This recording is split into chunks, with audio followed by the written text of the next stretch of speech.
memahaminya susah gitu. Jadi karena ya kan, ada suara kayak gitu kan. Tapi nggak apa dilanjutin aja nanti. Nah, gitu.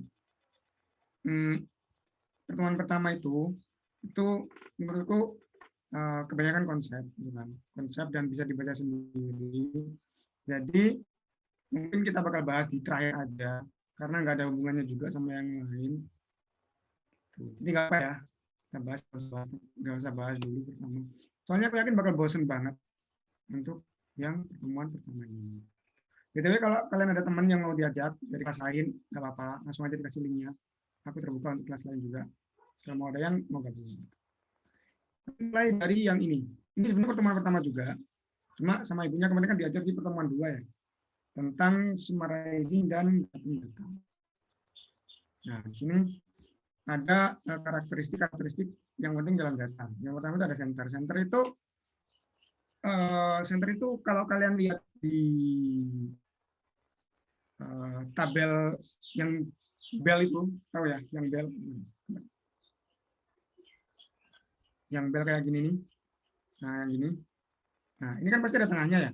Nah, ini namanya center. Nah, biasanya kan kalau kita pakainya min ya. Nah, tapi sebenarnya selain min itu masih banyak lagi.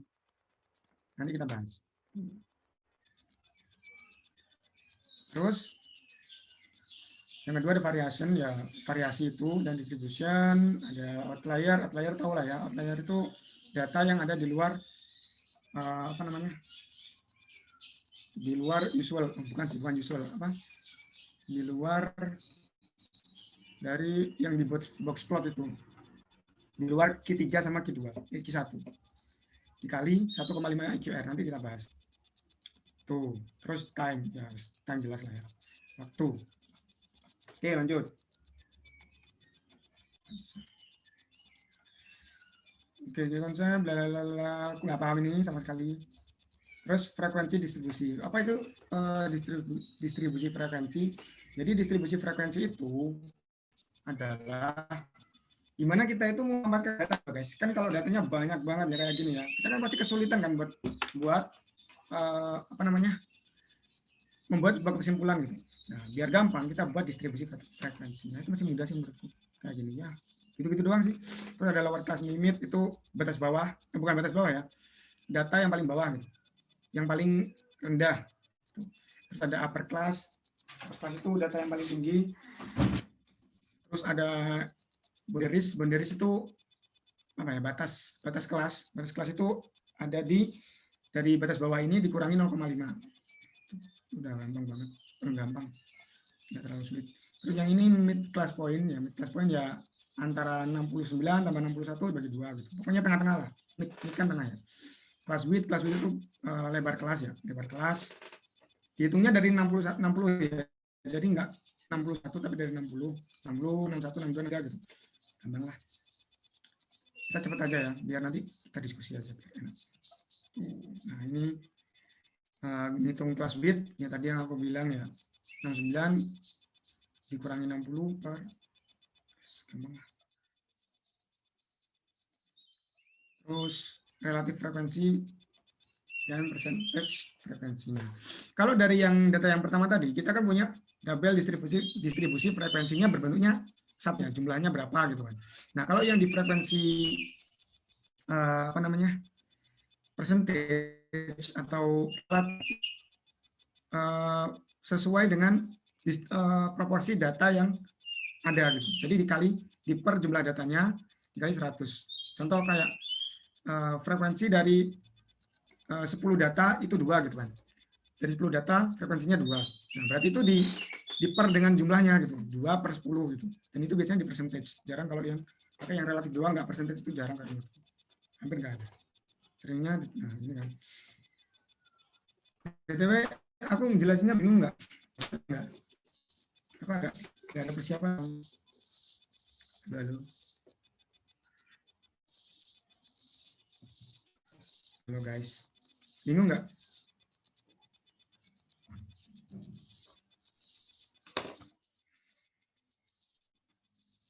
Jelas ya, gitulah.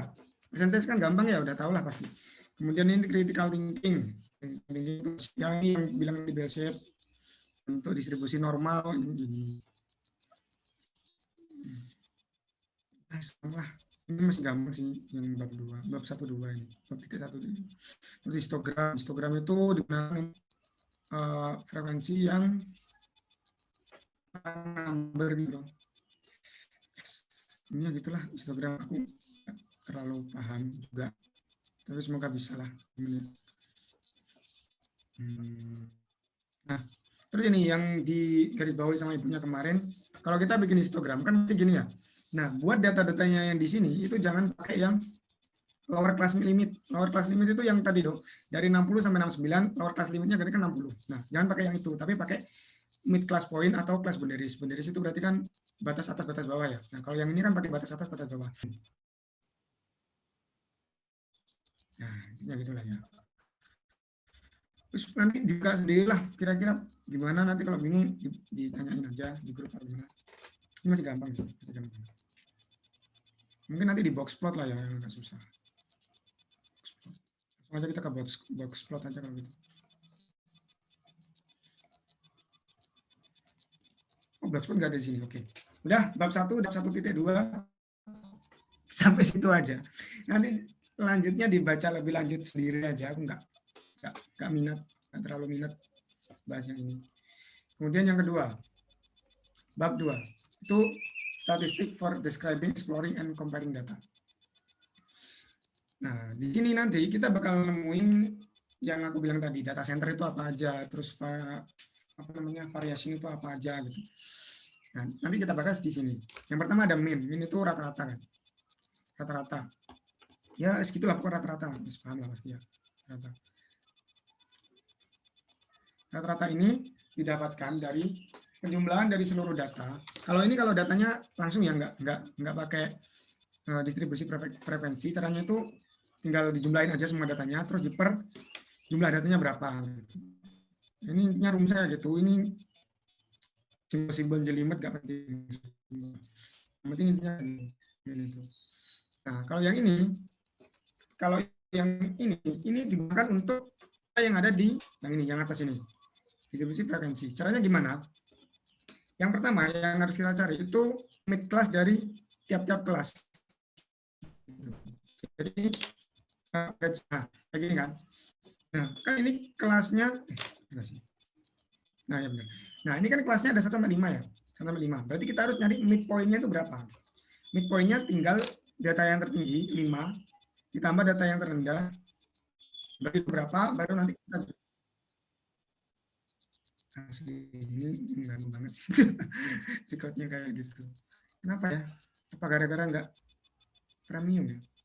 Maaf, di tahu nggak tahu gitu. kayak gini. Jadi nanti nggak apa-apa. Emang zoomnya yang rese, bukan kamu. Santai. Apa ada suatu loh? Kalau aku record yang di nggak ada kan ya? Kalau di dosen ya? Gimana? Maaf ya guys. Kalau yang di dosen tuh yang di roomnya kelas itu loh, kayaknya nggak ada suaranya ya? Nggak ada. Nah ya, kok kayak gitu sih malah nyebelin. Kayak zoom. Gak apa-apa, santai aja.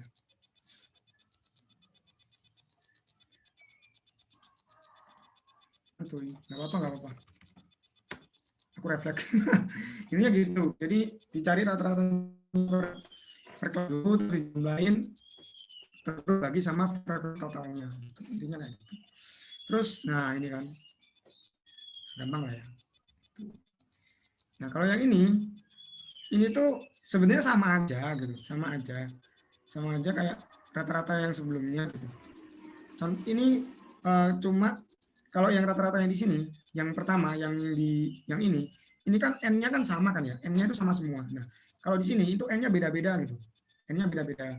Jadi nilainya itu beda-beda yang jumlah orangnya itu beda-beda gitu. Contoh ada yang nilainya 65, ada 50. Ya udah dikaliin aja gitu.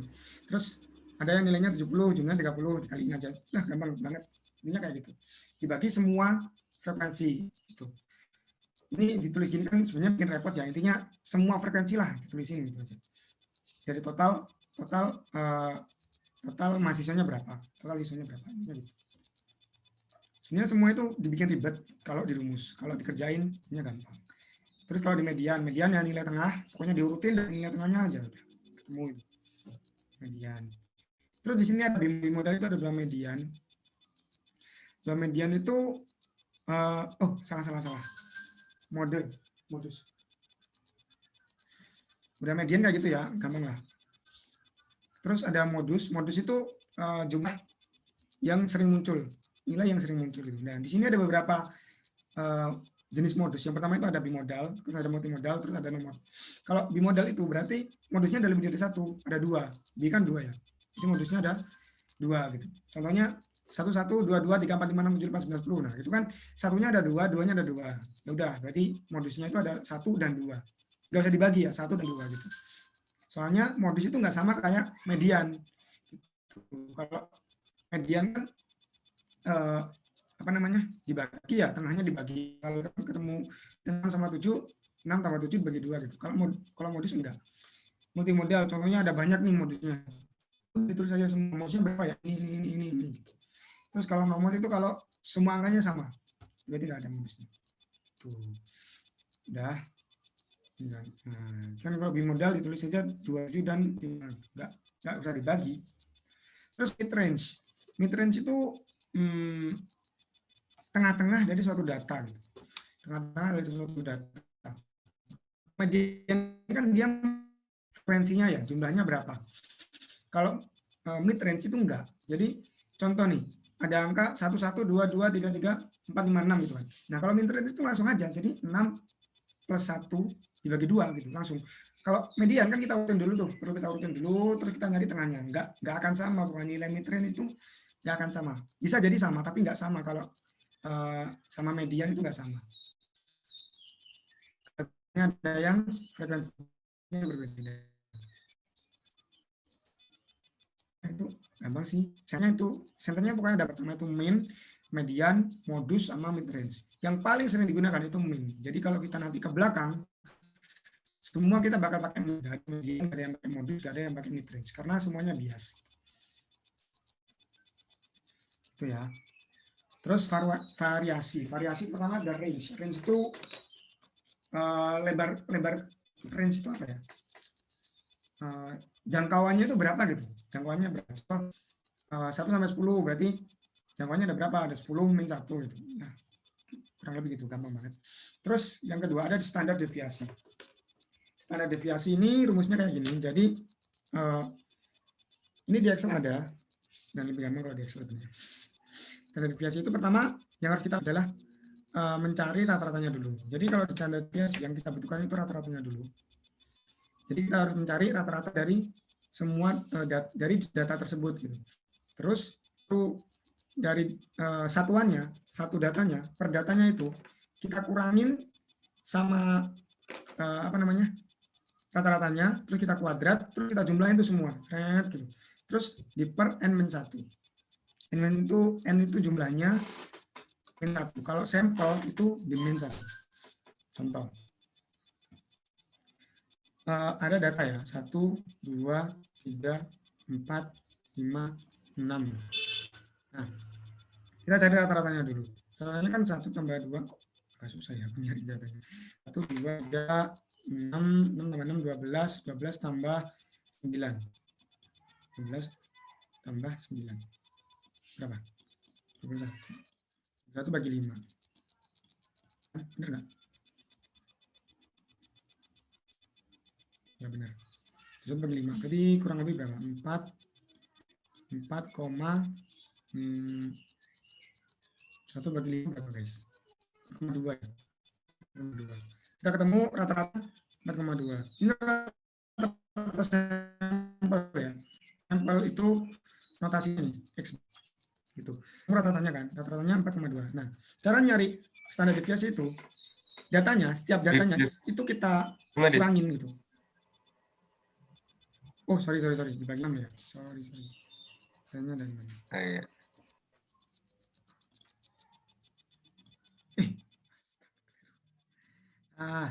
Kita pakai data 1 sampai 5 aja lah ya, biar gampang.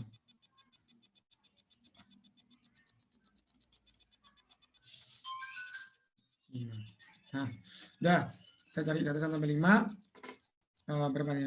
6, 10, 15. Dibagi 5. Kok 15 sih? Bener nggak? Benar ya? Bener ya? Benar. Temukan 3. Nah, caranya adalah setiap ini, kan kalau lihat rumus ini masih susah ya. Istilahnya gambarnya gini. Pertama kamu cari rata-ratanya dulu. Cari rata-ratanya dulu, udah. Kemudian yang kedua, setiap datanya itu kamu kurangin sama rata-rata. Setiap datanya itu kamu kurangin rata-rata, terus kamu kuadrat. Setiap datanya, contoh 1, ya 1, itu dikurangin sama rata-ratanya. Ratanya berapa? 3, terus dikuadrat. Udah, semua kayak gitu. Semua kayak gitu. Terus 2, kurangi 3, dikuadrat. Terus 3, kurangi 3, kuadrat. Udah, semuanya kayak gitu. Terus ini dijumlahin. Tuh, semua dijumlahin. Jumlahin. 4 min 3 kuadrat. 5 min kuadrat gitu. Udah. Ini udah ketemu kan? Udah ketemu. Nah, terus baru kita masukin ke rumusnya gitu. Terus yang ketiga baru kita masukin ke rumusnya. Ini udah ketemu nih, yang atas udah ketemu. Ini yang atas ini. Nah, sebenarnya tuh ini. Biasanya kalau ada yang kayak gini ini biasanya membingungkan soalnya. Aku sendiri bingung, jadi aku nggak pernah pakai. Lalu kita masukin di sini. Ketemu kan hasilnya berapa? 1 kali 2 berapa? Min 2 ya. Min 2 kuadrat berarti berapa? 4. Ini juga 4. Terus di sini 1, berarti 1, 0, 1 ini kan. Ketemu 5 kan? 5, 5, 10. 10 ketemu per N min 1. N-nya berapa? N-nya kan 5 ya? 5. Min 1. 4. Nah, sama dengan 10 per 4, 2,5 diakar. Nah, udah ini ketemu standar deviasinya. Standar deviasi dari sampel gitu. Dan kalau nggak dikuadrat 2,5 itu apa? Varians. Dah, ininya gitu, gampangnya gitu, gampangnya.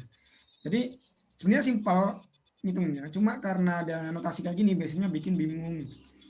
Ya, ini gitu. Paham ya? Ada yang ditanya dulu standar deviasi? Tadi apa, Dit? Kalau nggak dikuadratin apa, Dit? Oh, varians. Varians. Kalau nggak dikuadratin varians. Nggak diakarin, salah. Nggak diakarin. Diakarin maksudnya. Nah, nggak diakar kuadrat itu varians. Terus use either formula to find the standard deviation of the number coklat cik. Nah, ini gampang ya. Kita coba bahas dulu. Atau mau nyoba ngerjain? Iya. Iya, siapa tuh? Kita coba ya, kita coba bareng-bareng gitu. Kita coba ini berapa? 44. 44 ketemu 44. Ini berapa? 50 kan, 50. 50 ditambahin 94. Oke, 94 ketemu 94 bagi 2. 94 bagi 2 berapa nih? 47. Ini salah, bagi 4.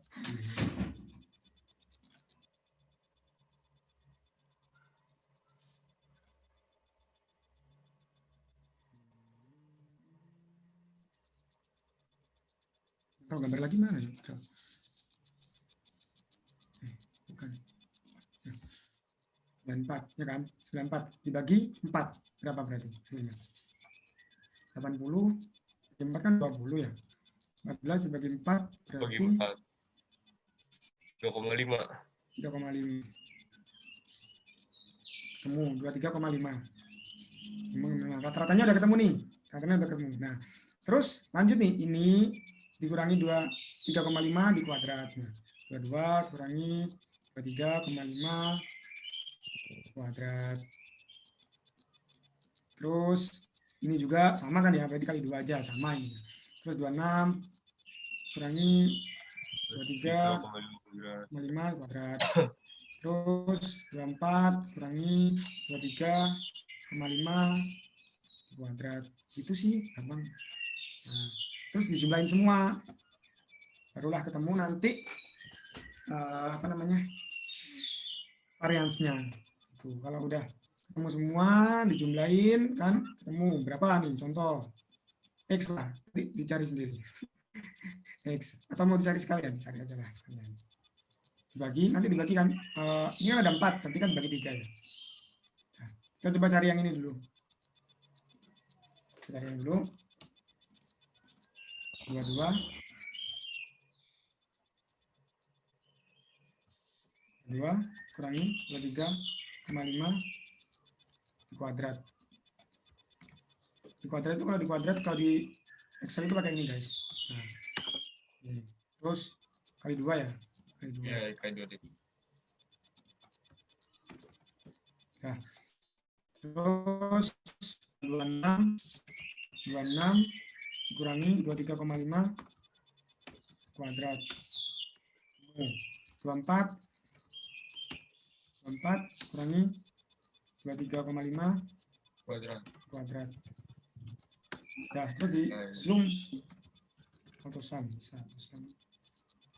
kan lain. Nah, terus data ini udah ketemu kan, data yang atas ketemu, pembilangnya ketemu.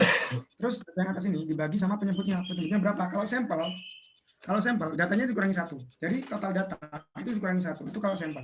Kalau nanti kita bahas populasi itu beda. Jadi datanya nggak dikurangi 1. Nanti kita bahas. Dan yang tadi kan 4 dikurangi 1-nya. Ya kan? Ketemu variansinya segini. Terus untuk standar deviasinya kan mereka di akar kan, di akar. Kalau di Excel akarnya itu square. Nah ini SQRT. Akar. Udah 1,91. Berarti nanti standar deviasinya 1,91. Gitu. Udah selesai. Aku buat nggak sih? Nah aku buat di sini. Ini ngecit yang benar-benar ngecit menurutku. Jadi kita tadi kan punya data, langsung aja masukin ke sini itu bisa.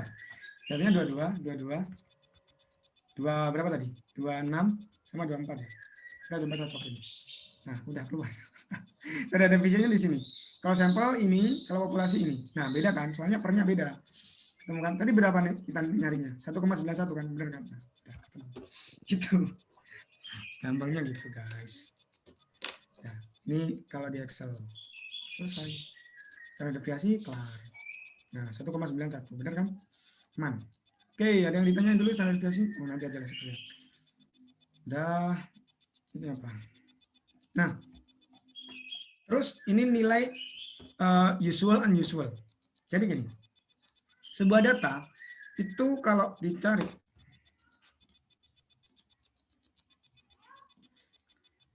data itu gini. Jadi banyak data. Kita kan kalau punya banyak data ya, banyak data. Itu bisa aja ada satu yang aneh gitu, ada satu yang nggak normal, nggak wajar gitu. Itu dinamakan data yang unusual. Contoh nih, contoh datanya itu 1, 2, 3, 4, 5, 6, tiba-tiba ada 50 gitu. Itu kan datanya nyelentangnya jauh banget. Di luar standar deviasi, di luar aneh lah pokoknya, jauh banget. Nah, itu namanya data yang unusual. Gimana kita mengidentifikasi data yang unusual? Itu gini. Data usual itu dilihat dari mean itu data tengahnya, data dikurangi 2 kali standar deviasi. Gitu. Kali 2 kali standar deviasi. Data bawahnya, itu batas bawahnya. Jadi di luar itu datanya itu unusual. Datanya itu nggak normal pokoknya. Autis lah ini, autis, nggak normal. Terus untuk batas atasnya, itu mean ditambah 2 kali standar deviasi. Udah. Habis itu selain itu di luar itu tadi 50 yang aku bilang bisa jadi dia unusual, bisa jadi enggak. Ininya kayak gitu. Ada yang bingung nggak konsepnya dulu? Ada yang bingung nggak antara data usual sama unusual? Dan disclaimer, data usual unusual itu beda sama outlier ya.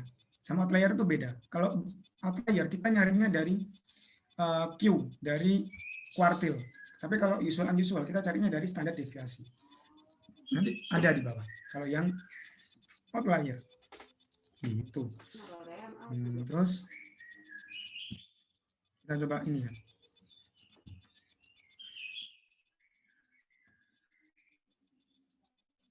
Dengar banyak tuh. Kita coba dari tadi ya. Tadi. Bicara dengan siapa ya? Kita cari data yang tadi. Dari data ini ya. data ini ya. Kita bakal cari batas usual unusualnya di mana. Kita kan udah tahu ya, apa namanya, main-nya tadi berapa. Main-nya kan tadi 23,5. Nah, terus kita tahu juga standar deviasinya 1,91 gitu. 1,91. Kita cari batas usual unusualnya tuh gini. 23 dikurangi plus minus, nah gambarnya plus minus 2 kali standar deviasi. Di sini 1991. Pakai koma 5-nya nggak? Oh iya, sorry. Oke. Makasih udah diingetin. Oke, gitu ya. Udah ketemu. Gini. Nah, ketemu di sini berapa? 3,82 lah ya, kurang lebih. Nah, tinggal dikurangi nih, 23 dikurangi 5 dikurangi 3,82. Berapa nih kira-kira? 1,9 berapa? 7, 6 ya, 68 kalau nggak salah. Oke, 68. Terus ditambah ini berarti katanya tambah 23,5 ditambah 1,91. 1,91 berapa ya? 25,4. Nah, udah. Ini berarti data yang usual itu di sini. Yang usual di sini. Ini data yang usual. Berarti dari data ini kita tahu bahwa semua datanya itu usual, nggak ada yang usual. Terus gimana kalau kita nambahin data gitu? Kita nambahin data 40 gitu. Apakah ini otomatis jadi data unusual? Enggak selalu. Karena dari 40 ini kalau nanti masuk ke sini otomatis bakal mengubah rata-rata. Akhirnya ada yang berubah juga, variasinya berubah juga, bisa jadi 40 justru nggak masuk data unusual, bisa jadi. Jadi nggak bisa kalau kita identifikasinya kalau udah tahu sekian terus kita masukin data, apakah ini masuk unusual? Nggak bisa. Tapi kalau udah ada di dalam, kita cari ini data ada yang unusual nggak? Bisa kita cari kayak gitu. Nah, seperti itu guys. Ini kemarin lumayan susah ya, unusual. Unusualnya 26 kali ya, Dit? Kan tadi dari 19 sampai berapa, Dit? Berapa tadi? 25 ya? Coba di sini ya. 25 tadi. Kita coba di sini. Batas atas, apa aku salah nulis ya tadi?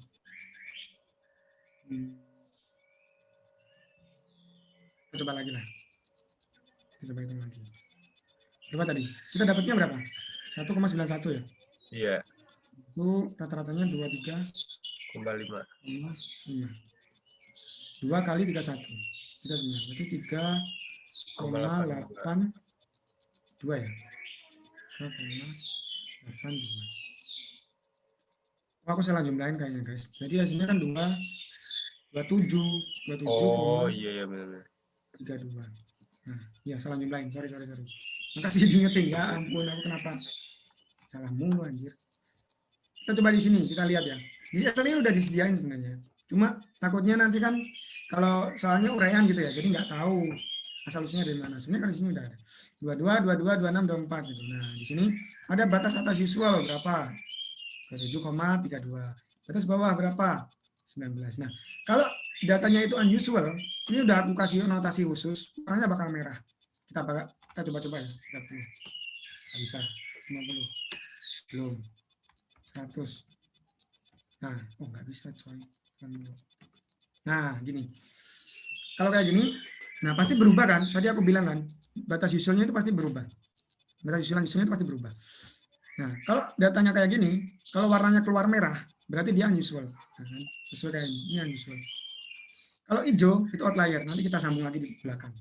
Tuh, ya ini untuk memudahkan kalau mau koreksi aja. Jangan dipakai untuk ngerjain. Gitu, guys.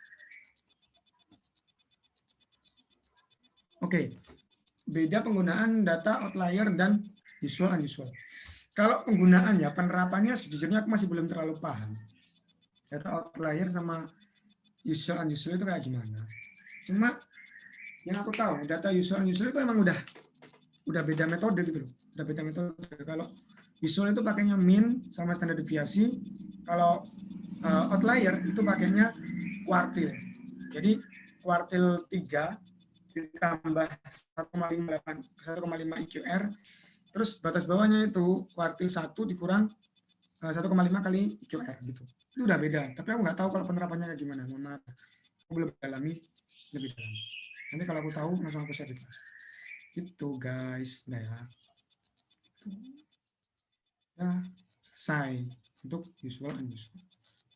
Nah ini, using the 40 Choco chip, Choco Club chip tahun 40 ini berarti jumlah sampelnya ya. Chip count for the chip Ahoy cookies. The mean is 24, the standard deviation is 2,6. Use the range rule of thumb to find the minimum and maximum usual number of chip. Nah, ini kan kita disuruh nyari minimum and maximum usual number. Gitu kan. Ya udah tinggal 2,4 plus minus 2 kali 2,6. Tuh, kita coba 24 plus minus 2 kali 2,6. 2,6 berapa? 5,2 ya. 5,2 berarti 19 kurangi 5,2. 18,4. 18,4. 18,4. Coret X. Empat apa 8 deh? Berapa guys? 2,6,4. Benar, 4. Benar. 2 kali ini kan 2 ya, 2 kali 2,6 berarti 0,8 dong. Salah, sorry. 4, berapa? 5,2 kan? 5,2. 2,24 kurangi 5,2. Ini yang jelas nanti jadi 14 ya. Ya enggak? 14 kurangi 9, 9,2. 8. Astaga, 3. 8. Ya benar, 18,8. Terus ditambah 5,2. 5,2. Ini gampang, 29,2. Oke, kelar. Ini batasnya. Apakah 30 cochlear chip di unusual? Jawabannya yes, karena batas atasnya 29, sedangkan dia 30. Itu selesai. Nggak hapus. Selesai usual. Nah. Height number, nah udah. Because they fall above the number of usual value, we consider the cookies to be unusually high number. Selesai. Comparing variation in different sample. Nah, aku bahkan gini nggak suka. Udah, yang kedua populasi. Caranya sama, nggak usah bingung lihat ininya, ya, nggak usah bingung lihat ininya. Caranya sama banget, sama persis sama yang sampel tadi, cuma bedanya dipernya itu nggak dikurang 1 gitu. Itu doang sebenarnya. Selain itu sama. Contoh 1, 2, 3, 4, 5. Contoh kita tadi ya. Kan rata-ratanya 3 ya. X bar-nya 3. Jangan X bar. Jangan dinotasikan X bar. Soalnya beda notasi sebenarnya. Ya, bilang aja rata-ratanya main-nya 3 gitu. Main-nya 3 udah sama pokoknya lah. Sama pokoknya. Terus ya udah ini di 1 dikurangi 3 kuadrat. Terus atas kuadrat. Nah, itu ada. Kan tadi ketemu berapa? 10 ya. 10 diper. Nah, bedanya diper ini. Kalau yang tadi dipernya kan 5, ya kan? 5 dikurangi 1 kan? Ya enggak? Jadinya 4, diper 4. Kalau di populasi itu enggak. Dipernya itu langsung semuanya, populasinya. Jadi per 5. Udah, ini ketemu varians. Variansnya 2. Tadi kalau buat apa namanya? Buat sampel ya, varian sampel tadi berapa? 2,5. Nah, beda kan? Beda. Udah, itu doang. Bedanya cuma di situ. Hasilnya lainnya tapi beda. Habis itu cara untuk nyari standar deviasinya sama, 2 itu di akar. Udah, selesai. Bedanya di situ doang, guys. Varians. Nah, varians sudah aku jelasin tadi ya. Ini sama. Nggak ada yang beda. Oke. Empirical. Nah, ini rule. Rule. Rule ini sebenarnya cuma konsep, ya, konsep untuk data persentase, perkiraan persentase. Itu. Untuk yang berdistribusi normal. Ya. Untuk yang X bar min 1 standar deviasi itu jumlahnya ada 68%. Kalau yang X bar dikurangi 2 kali standar deviasi itu 95%. Kalau 3 X bar dikurangi 3 standar deviasi itu jumlahnya 99,7%. Nah, itu apa ya? Cuma konsep doang sih, cuma konsep doang. Jadi kalau dari data tadi ya, contoh mana ya? Yang enak tadi mana ya? Atas. Ini kan kita udah tahu ya, standar deviasinya berapa? Standar deviasinya berapa? Nah, kalau kita disuruh nyari berapa persen sih data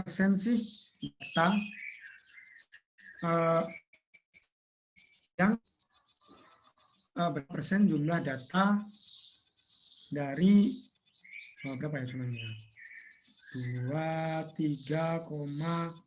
24,5.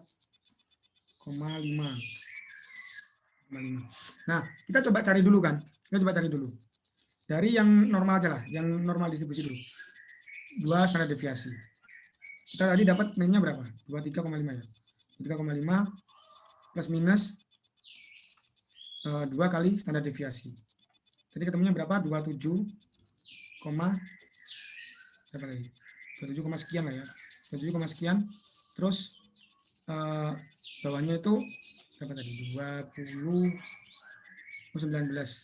sekian.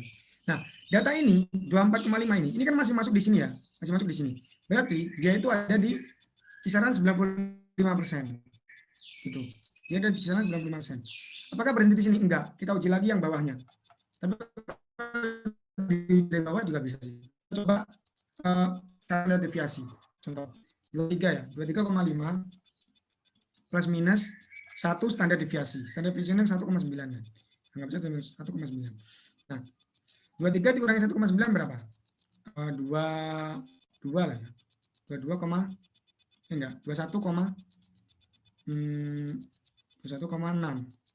Terus yang atasnya 25,4. Nah, ternyata dia masih masuk di sini, masih ada di sini. Berarti data ini itu ada di 68%. Ada di kisaran 68%. Itu guys.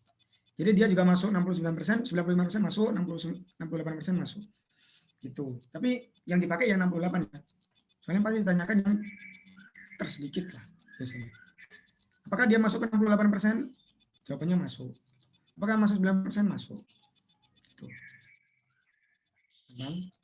Jadi bisa disimpulkan kalau data yang usual, data yang normal itu ada di 95%. Itu paham nggak? Jadi 90% data itu dianggap normal. 95% di luar 95% itu dianggap tidak normal. Jadi kalau masuk 99,7% tapi nggak masuk ke 95% itu udah dianggap nggak normal. Ini ya gitu, udah. Gampangnya di situ. Nah, kita coba di sini ya. Kita coba soal ini. IQ score have bell shape. Bell shape itu berarti distribution with a mean of 10 and standard deviation 15. What percentage of IQ score between 70 and 130? Pertama kita coba dulu. Ini mendistract. Nah, kita coba dulu. Kita tahu ya, standar deviasinya 15 itu. Standar deviasinya 15, terus rata-ratanya 100. Kita udah tahu ya. Jadi, untuk nyari, kita coba dulu. Kita coba buat yang 1 standar deviasi, 1S. 1S berarti kan 68% ya. 68%. Kita cari dulu, kita coba. 100 dikurangi 15. Berapa? 5. Terus X-nya 100 ditambah 15, 115. Nah, dari data ini jumlahnya 68%. Jadi data-data yang ada di dalam sini itu ada di kisaran 68% dari data gitu. Yang ditanyain 70 sampai 30. Apakah masuk? Ternyata enggak. Enggak sama kan, beda kan? Beda kan? Jadi kita coba lagi yang dua standar deviasi. Dua standar deviasi. Itu berarti 95%. 5%. Nah, rata-ratanya berapa? 100 dikurangi 2 kali standar deviasi 30. 970. Atas atasnya 100 ditambah 30. 130. Tuh kan.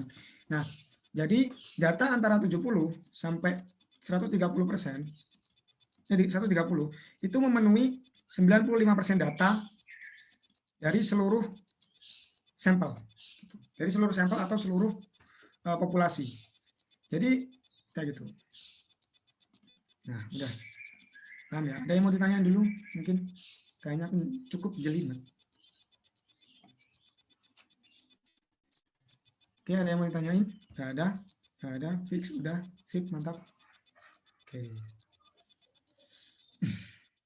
Terus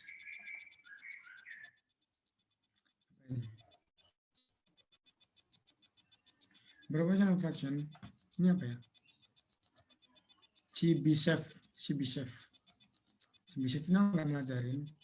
Ya, pokoknya Chebyshev itu salah satu cara juga. Nanti bisa dibaca sendiri. Aku soalnya ini lupa nggak aku pelajari ya. Lupa aku masukin di anu juga. Jadi minta maaf kalau nggak aku bahas. Tapi biasanya bakal beda sama yang tadi. Nanti kita lancarin dulu aja. Terus yang kedua ada coefficient of variation. Coefficient of variation itu apa? Yaitu standar deviasi relatif terhadap rata-rata. Rumusnya cuma dari standar deviasi itu diperrata dikali 100. Nah, gampang. Kedua. Nah, kita masuk ke relative standing and box plot. Di sini ada box plot ini yang agak susah. Nah, kita di sini dikenalin sama yang namanya z-score. Kita dikenalin sama yang namanya z-score. Z-score ini itu alat yang bisa digunakan untuk mencari persentase data itu masuk ke persentase berapa. Kita bisa tahu kira-kira ini datanya ini di persentase berapa nih pakai z-score. Nah ini ya, ini ordinary value dan usually value. Kalau z-score-nya itu 2, sampai min 2 itu dianggap data yang usual. Data yang usual. Terus di luar itu dianggap data yang unusual. Kita tahu kalau tadi di data yang di sini antara sini sampai sini itu ada di 2 standard deviation. 2 standard deviation. Nah, ini sama. Dan jumlahnya ada berapa? Normalnya ada berapa? Ada 95% kan? Nah, ini 95%. Nah, gini. Udah. Kesimpulannya cuma di situ. Dan kalau kita lihat, ya, kalau kita lihat di data, kita kan punya, nanti aja deh. Udah, kayak gitu nih. Gampang lah. Kalau bingung dia kan di interupsi aja ya guys. Soalnya ya aku nggak tahu teman-teman datanya di mana. Jadi mohon maaf. Nah di sini ya, di sini kita mau nyari z-score. Is that the pulse rate of unusual if mean adult male pulse rate is 67. Jadi rata-ratanya itu 67. Ya, rata-ratanya 67. Beat per minute with a standard deviation 10,3. Standard deviation 10,3. The author of the measure his pulse rate to be 48. Oh, dianya 48 ya. N-nya 48, X-nya 48. X-nya 48. Rata-rata orang lain itu 67,3, standar deviasinya 10. Kita nyari z-score-nya adalah dari data ini dikurangi rata-rata di per standar deviasi. Ketemu berapa nih z-score-nya? Ketemu di sini. Nyari z-score ini kira-kira berapa persen orang sih yang detak jantungnya ini masih detak jantungnya Detak jantungnya itu 48 gitu. Ini berapa sih kira-kira? Kita bisa pakai tabel. Tabelnya ada di sini. Nah, ada di sini. Tadi ada berapa? 1,87 ya. 1,87. Berarti kita cari di sini. Min, tadi kan min ya. Min 1,87. Tujuhnya di sini. Berarti 0,030. Berarti ada 3% orang doang yang mempunyai denyut nadi 48 kayak gitu. Ini gitu. Ada cuma 3% doang di sini. Cuma ada 3% doang orang yang denyut nadinya 48 ke bawah ya, 48 ke bawah. Tuh. Tadi kita di mana? Di sini. 48 ke bawah. Terus apa ini masuk dalam visual? Enggak lah ya. Kan batasnya kan min 2 ya. Masuk ke usual, masuk lah ya, masuk soalnya kan batasnya ada di min 2, jadi dia masih usual, masih normal tuh. Nah, saya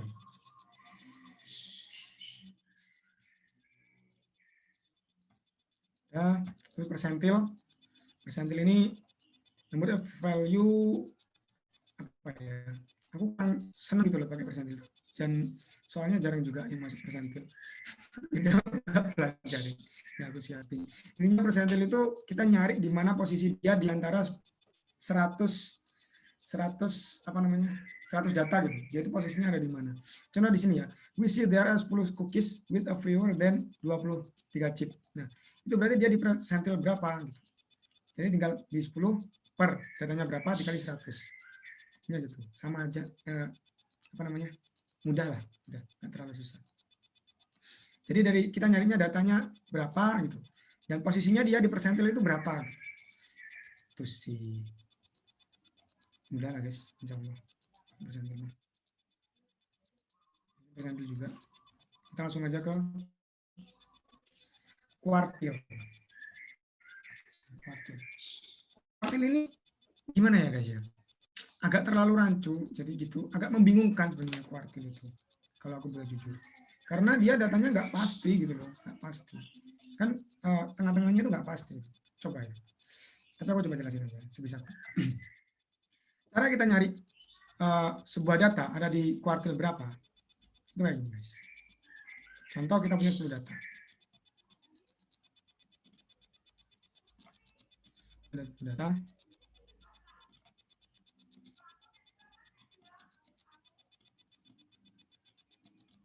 Dari 10 data ya. Dari 10 data, kita suruh nyari nih kuartil satunya berapa. Cara kita nyari kuartil satu, pertama kita harus mencari posisinya dulu. Kita harus mencari posisinya dulu. Caranya kita nyari posisinya itu pertama gini. 1/4 dikali jumlah datanya berapa? 10. Berarti berapa? 2,5 ya. Berarti data kita itu ada di posisi 2,5. Gitu. Data kita ada di posisi 2,5. Oh, maaf, salah. Ini bukan di per 10, di per 10 plus 1. 10 plus 1. Jadi per 11. 1/4 per 11. 4 kali 11. Ini berapa? 2,75. Nah, berarti data kuartil kita itu ada di posisi 2,75. Berarti 2,75 kan di antara 2 dan 3 ya, di sini. Nah, di sini itu sebenarnya kita bisa cari data pastinya. Tapi untuk memudahkan, kan susah ya. Ini 2,75 itu sebenarnya berapa sih gitu. Itu kan susah. Jadi kita bisa, ya, 2,75 ada di sini. Di antara 2,2 sama 3. Kita berapa sih antara, sebenarnya berapa gitu. Posisinya itu berapa. Itu kan kita susah ya. Nah, kita anggap aja 2 plus 3 dibagi 2. Dengan 2,5. Ini gitulah, itu nyari kuartil 1 dan kuartil 3 ini tinggal ganti 3. Jadi berapa? 7,5. Jadi di sini datanya. Salah kok 7,5. Benar nggak? Coba bingung sendiri. 3,4 kali, berarti kan tinggal 2,5 kali 3 kan. 6 berapa? 6 plus 7,5 kali 3. 15. 21 tambah 15. 21 tambah 15. Kuat lah. Ya gitulah guys. Nanti dihitung sendiri. Ya gitu guys. Jadi narik data kuartil itu agak rumit sebenarnya. Apalagi kalau datanya nggak urut. Dan di sini aku udah menyiapkan di Excel. Aku udah menyiapkan di Excel di sini. Kita kalau nyari ya 1, 2, 3, 4, 5, 6, 7, 8, 9, 9, 10. Kita udah tahu kuartilnya berapa. Nah, di sini. Kuartil satunya udah ketemu 2,75, kuartil 2-nya ketemu, kuartil 3-nya ketemu 8,25. Cara nyarinya yang kayak tadi, satu-satu kayak tadi. Kalau mau cara nyari yang satu-satu yang manual. Aku kurang bisa kalau jelasin guys. Ya gitu. Oke, selesai. Itu kuartil. Terus di sini ada interkuartil. Interkuartil itu kuartil 3 dikurangi kuartil 1. Terus semi interkuartil, kuartil 3 kurangi kuartil 1 per 2. Terus ada mid kuartil 3 plus kuartil 1 per 2. Ada 10 sampai 90 percentile range. Ini jarang keluar. Tapi kalau keluar nanti ya tinggal ngikutin rumus-rumus di sini aja. Kemudian kita masuk ke box plot. Ini mungkin agak rumit. Cara kita membuat box plot itu gini. Box plot itu dibuat berdasarkan 5 data. Yang pertama itu data minimum. Yang kedua itu data kuartil 1. Gini aja. Pertama itu ada data minimum dan maksimum. Kemudian data kuartil 1 sama 2 sama median. Kita harus punya 5 data itu untuk mencari box plot. Gitu ya. Udah ya, paham ya? Udah. Tadi kan kita punya data 1 sampai 10. Sebenarnya kesalahan sih kalau pakai data 1 sampai 10 itu. Soalnya jawabannya pasti. 1, 2, 3, 4, 5, 6, 7, 8, 9, 10. Data minimumnya itu 1. Data maksimumnya 10. Tadi kuartilnya berapa? Kuartilnya ada di sini kan, di antara 2 dan 3. Data pasnya sebenarnya 2,75, tapi untuk memudahkan kita ambil 2,5. Data yang atasnya di sini, 8,25. Kita tahu 8,5 aja. Nah, cara kita ngitung box plotnya, pertama cari dulu. Nah, yang di sini, ini adalah data minimal, 1. Yang di sini data maksimal, 10. Terus kita bikin kotak. Kotak. Gitu ya. Kotak. Nah, di sini itu ada median. Mediannya berapa di sini? 1, 2, 3, 4, 5. 2, 3, 4, 5. 5,5. Di sini berapa? 2,5. Di sini berapa? 8,5. Nah, cara bikin box plot kayak gini. Ini kayak gitu. Ada yang bingung nggak? Atau aku jangan-jangan lebih ribet daripada ibu ini jelasinnya. Ini gantian biar lebih gampang, tambah ribet. Gimana ya? Ini gitu guys. Nah, cara bikin box plot kayak gitu. Nah ya, paham ya. Nah, setelah itu kita bakal mempelajari tentang outlier dan modified box plot. Karena box plot tadi yang kita bikin tadi itu tidak mempertimbangkan outlier guys. Tidak mempertimbangkan outlier. Tapi untuk yang kali ini kita bakal memodifikasinya dengan mengeluarkan data yang termasuk outlier. Nah, gitu. Nah, outlier itu dimasukin ditulis titik-titik doang gitu. Nah, gitu ya guys. Jadi contoh. Datanya tadi berapa? 1 sampai 10 tadi ya. Kita tahu kuartil satunya itu 2,5. Kuartil 3-nya itu 8,5. Nah, untuk mencari outlier kita harus mencari yang namanya IQR, interkuartil. Tadi rumusnya gimana interkuartil? Rumus interkuartil ada di sini. Q3 min Q1. Itu ada rumus interkuartil. 3 min Q1 nya berapa? 8,5. Q1 nya berapa? 2,5. Nah, ini dikurangin doang nih, tinggal dikurangin 2,5 dengan 6. Nah, cuma kan 6. Interkuartilnya 6. Untuk mencari batas bawah sama batas atas dari suatu data yang tidak termasuk outlier, caranya itu rumusnya adalah dengan median plus minus 1,5 dikali IQR. Nah, kita kan ketahui ya, tadi rata-rata kita itu 5,5. Nah, kita nyari datanya itu di plus minus 1,5 kali IQR. IQR-nya berapa? 6. 1,5 kali 6 berapa? 9 ya. Plus minus 9. Berarti batas bawahnya berapa? 5,5 dikurangi 9. Berapa berarti? 3,5. Min 3,5 ya. Sini tambah 9. 5,5 ditambah 9. 14,5. Jadi, data yang ada di luar sini, ini termasuk outlier. Gitu. Itu sih, mudahnya kayak gitu. Tapi sama kayak yang tadi, kayak yang apa namanya, usual unusual itu kita nggak bisa kalau masuk ada 15 nih. Kira ini masuk player apa nggak ngerti. Kita nggak tahu. Kita harus nguji dulu ini, kita cari mainnya dulu. Kita harus cari kuartil satunya lagi, kita koreksi kuartil 1, kita koreksi lagi, terus baru kita cari box plot barunya kayak gimana. Di sini aku juga udah nyiapin Excel-nya. Wah, ini lengkap lah pokoknya udah. Kita masukin ya.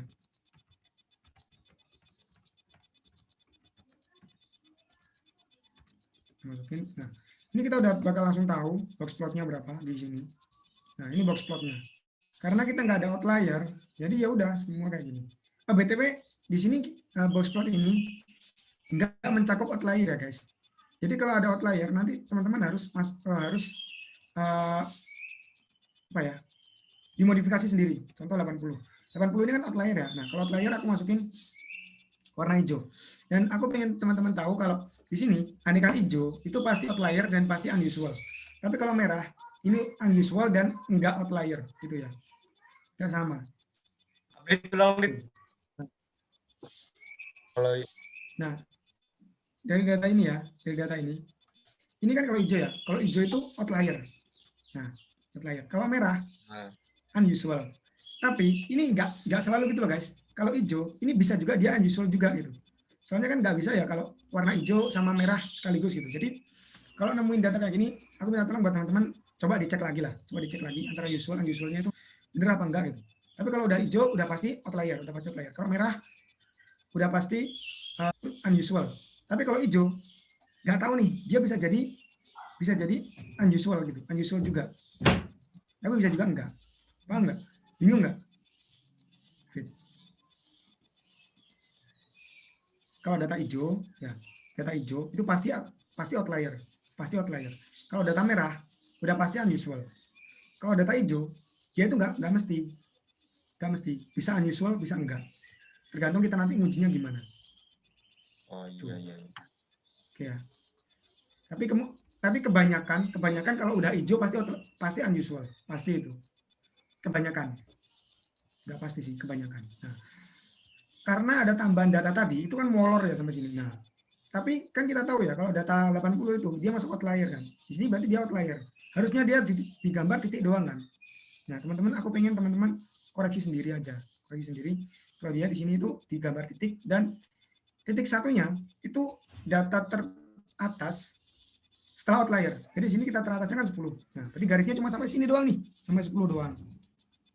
Gitu guys. Sampai 10 doang.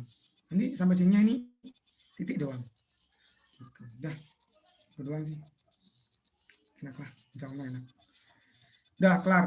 Bab 2 kelar. Ada yang mau ditanyain dulu? Ada yang bingung-bingung? Edit mau nanya lagi. Itu di tabelmu, isinya ke bawah atau ke atas? Bebas. Terserah mau ngisi gimana juga. Mau kamu acak juga gak apa-apa. Jadi kamu gini ya. 1, 2, 3, 4, 5, 6, 7, 8, 9, 10, 80. Sama kok datanya hasilnya. Itu kan sama kan. Bebas. Tuh. Sip. Sama-sama. Oke, kita lanjut ke bab 2, bab 3. Ntar aku ambil minum dulu. Nyala guys.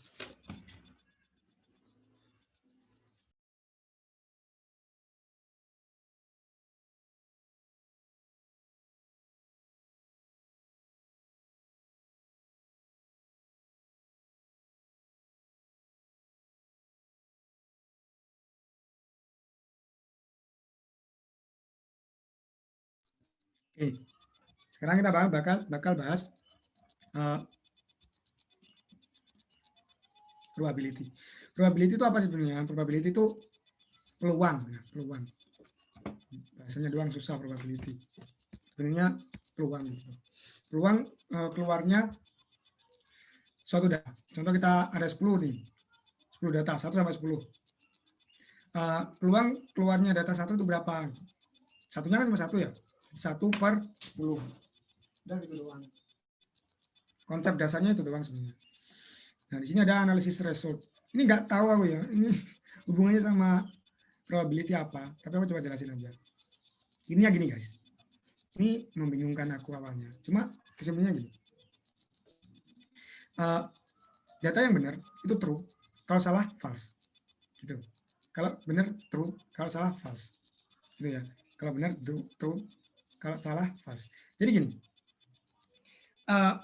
kalau salah diagnosis ya, salah diagnosis, sebenarnya dia itu negatif tapi dianggap positif, berarti false.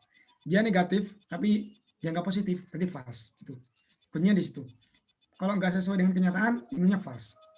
Terus tinggal nambahin nih, positif atau negatif. Kalau dia sebenarnya positif, terus di data dia dianggap negatif, jadi kan dia false kan ya. Dia false, berarti ini false negatif gitu. Kalau dia negatif terus dianggap positif, ya kan dia false juga ya. False dianggap positif, false positif gitu. Apa ya istilahnya gitu. Kalau benar ya, dia sebenarnya positif dan dianggap positif, berarti true. Kalau dia negatif tapi dianggap negatif, berarti false. Gitu kan. Salah. Kalau dia negatif dianggap negatif, berarti true. Kalau dia positif dianggap positif, berarti true positif. Kalau dia negatif dianggap negatif, false true negatif. Udah, gampangnya gitu. Aman. Nggak tahu ini bacaan banyak banget. Udah. Nah, ini contoh kelahiran, ya. Probability kelahiran. Ini paling sederhana. Probability kelahiran dari probability kan ada kelahiran ada 2 ya. Kalau nggak cowok cewek, gitu kan. Kalau nggak cowok cewek, ya udah tinggal cowok cewek. Keluarnya cewek berapa probability-nya? Setengah. Ya udah ketemu setengah. Kalau 3 kelahiran itu tergantung ini. Tergantung apa ya? Soalnya gitu. Bisa aja urutannya ini dipermasalahkan guys. Bisa aja dipermasalahkan. Lahirnya tiga kelahiran, yang kedua cewek, yang ketiga cewek gitu. Nah itu bisa aja dipermasalahkan dan itu bakal berbeda. Itu antara permutasi kombinasi itu bakal berbeda. Kayak gitu. Tapi kalau ini kan soalnya cuma berapa kelahiran dari 2 boys dan 1 girl. Berarti kan 2B, 1 girl.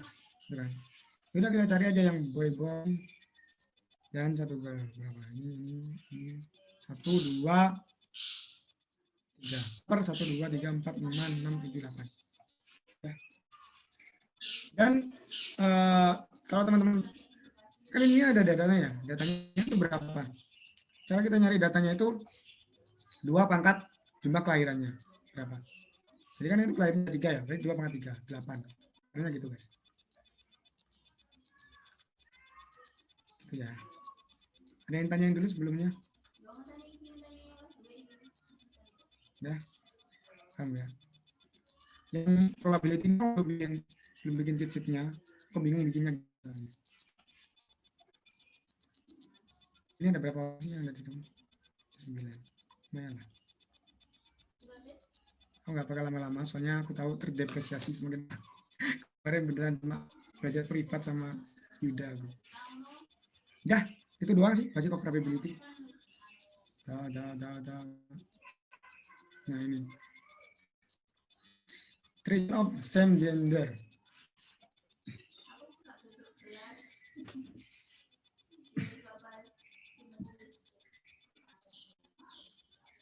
Of 3 gender. Ini kita cari dulu yang gendernya sama berapa, kan ada girl.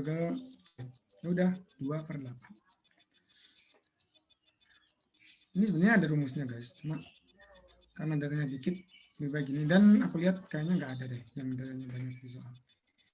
Karena nggak dijelasin pasti nggak ada. Komplement event. Komplement itu yang nggak termasuk dalam eventnya itu tadi, di luar data. Itu gampang lah. Komplement kalau ini ya, kalau lahir 3 anak yang gennya sama 2,8, komplemennya berapa guys? Yang tahu nggak? Ini rumusnya komplement. Komplement itu pokoknya yang nggak kepilih lah, yang nggak kepilih. Probability yang nggak kepilih. Ini ya komplement. Komplement itu rumusnya satu main probability yang akan kepilih gitu. Probability dari yang kita cari gitu. Jadi kalau probability 2,8, komplemennya itu 1 min 2/8. Berapa? 0,75. Nah, gitu doang sih.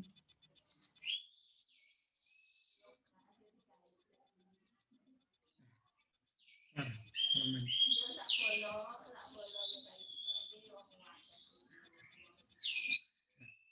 Nah, ini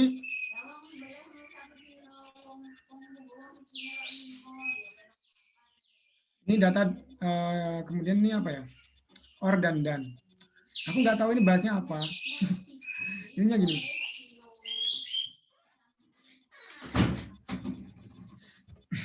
Data dan atau.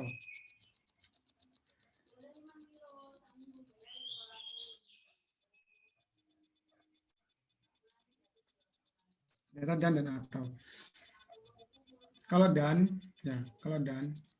dan itu datanya dikali deh. Dikali.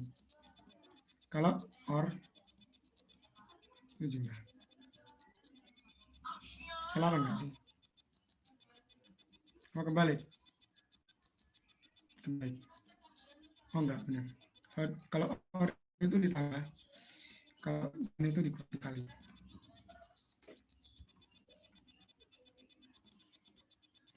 Itu sih. Kalian banget paham nggak sih? Aku sendiri bingung loh. Aku ngomong apa? Kita nyobain ngerjain soal aja lah ya. Duh, kacau ngacaknya kita malah nggak bisa aku.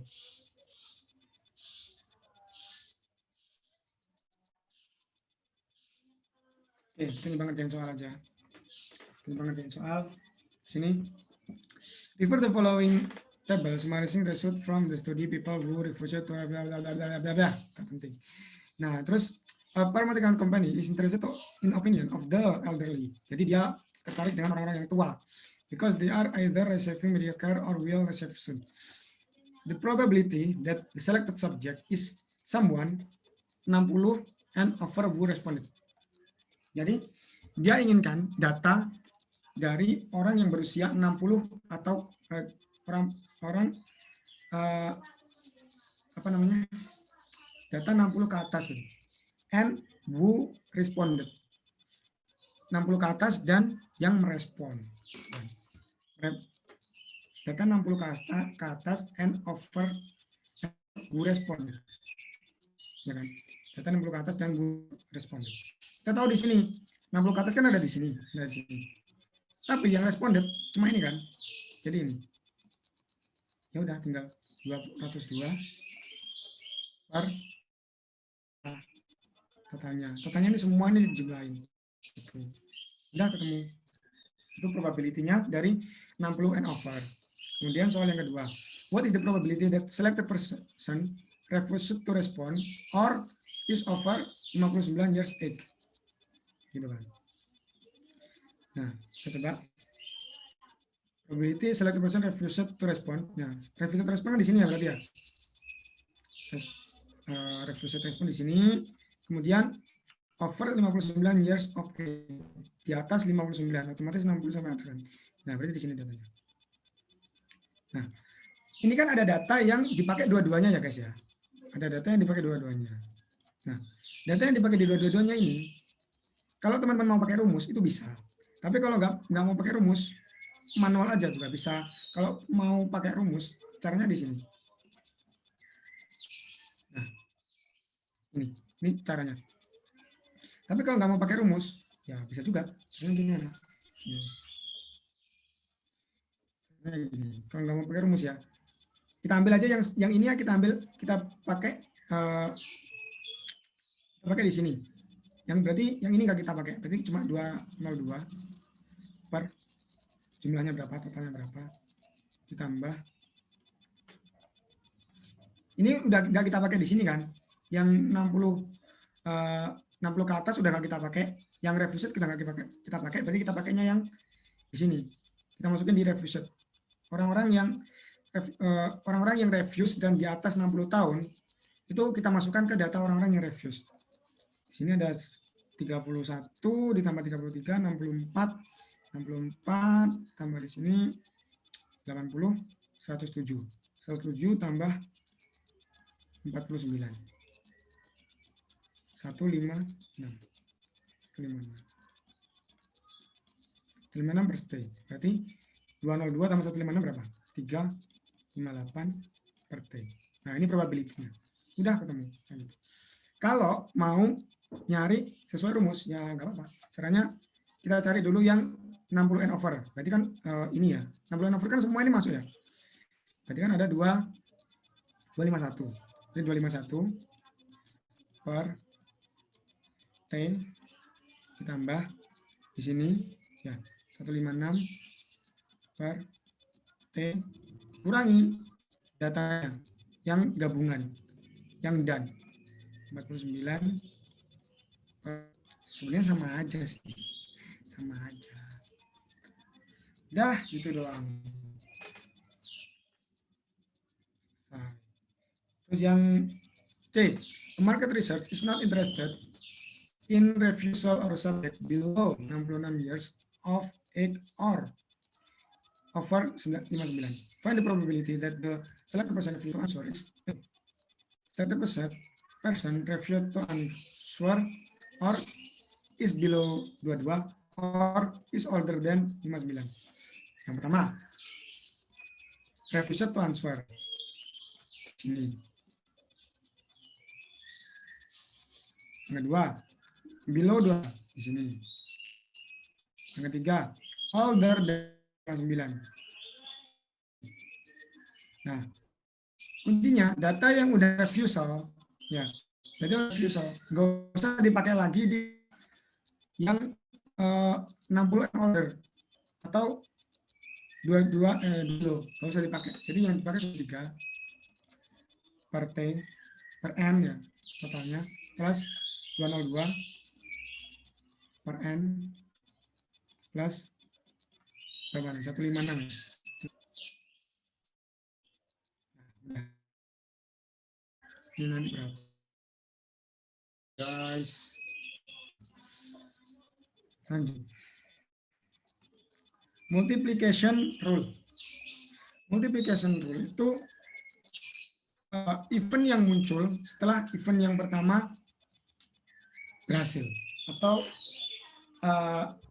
apa yang berhasil peluang setelah ada event yang pertama dan itu berkesinambungan gitu loh. Kita coba lihat di sini aja langsung contoh soalnya. Nah ini ya di sini berapa peluang B, ini notasinya maksudnya gini ya, berapa peluang B jika A itu ini gitu, jika A itu apa gitu. Jadi kalau A ini nggak itu dia nggak akan jalan gitu. Gitu guys. Nah di sini tuh ada dua ya, ada dua multiplication ada dua, dia itu saling bergantungan atau tidak, apa ya namanya ini, independen atau dependen. Kalau dependen berarti dia itu apa namanya berpengaruh gitu loh guys, berpengaruh antara data kedua itu berpengaruh, keluarnya data pertama itu berpengaruh terhadap data kedua. Tapi kalau dependen itu nggak pengaruh. Nah di sini sebenarnya ada di sini.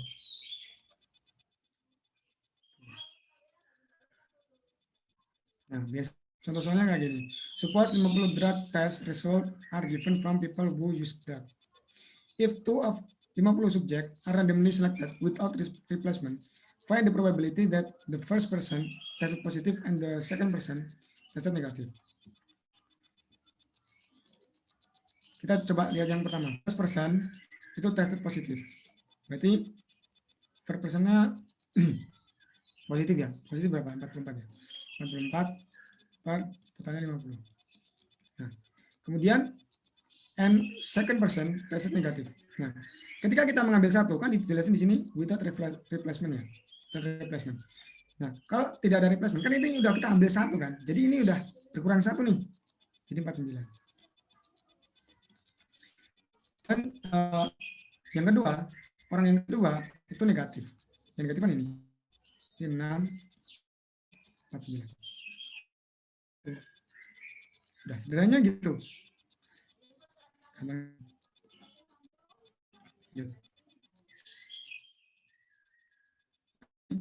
Datanya dianggap kalau dan ya, kalau udah dan ini datanya lagi dikali. Kita coba ngerjain ini. When two different people are randomly selected from those in your class, find the indicated probability birthday occur on the same day of the week equal frequency. Probability that two people are born on the same day of week. Jadi logikanya gini, ada 2 ekor orang, ada 2 orang. Ya, kita nyari probabilitasnya kalau dia ini lahirnya di hari yang sama, hari yang sama, hari yang sama. Gitu. Nah, pertama kan otomatis kalau nyari probability 2 orang yang sama, kita harus nyari dulu ini berapa probability-nya, dan ini juga nanti baru mengikuti yang ada di sini gitu kan. Baru mengikutinya ada di sini gitu kan. Contohnya gini. Contohnya yang pertama ini. Probability that two people are born on the same day of the week. Of the same day. Cuma sebatas ya udah harinya sama bebas. Berarti orang pertama ini kan bebas kan ya, mau milih hari yang keberapa aja bebas. Jadi hari kan ada 7, totalnya ada 7. Sebenarnya kan 1. Udah 1. Nah, ini udah ada di 1 ini guys. Udah ada di 1 hari ini. Dan orang kedua harus sama kayak orang ini. Harus sama kayak orang ini. Jadi probabilitasnya berapa? Harus sama kayak orang ini. Probabilitasnya berapa? 1/7 kan? Dia harus cuma bisa milih 1 hari. Contoh dia lahir di hari Senin. Probability di hari Senin itu berapa? Jadi kan 1/7. Berarti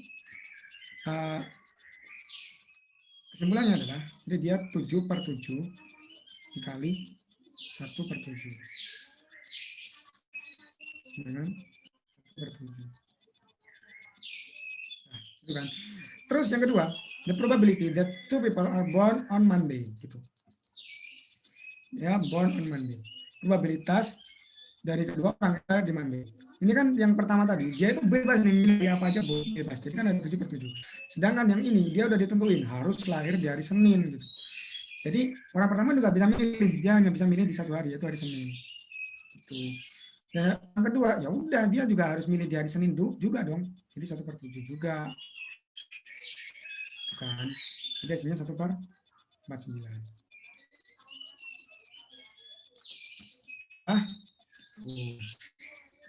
Ada yang mau nanyain guys? Kalau nggak ada, aku lanjut terus ya. Aku anggap paham. Nah, ini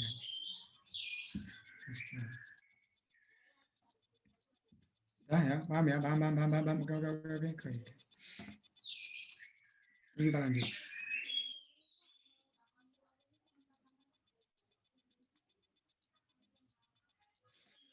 Airport baggage scale can show that bags are overweight and high additional fees can be imposed. The New York City Department of Consumer cekap 810. Jadi datanya ada 810. Let's add JFK and LaGuardia and 102 scale will be deactive and ordered out of use. Gak tahu lah. Pokoknya intinya yang 102 itu deaktif gitu.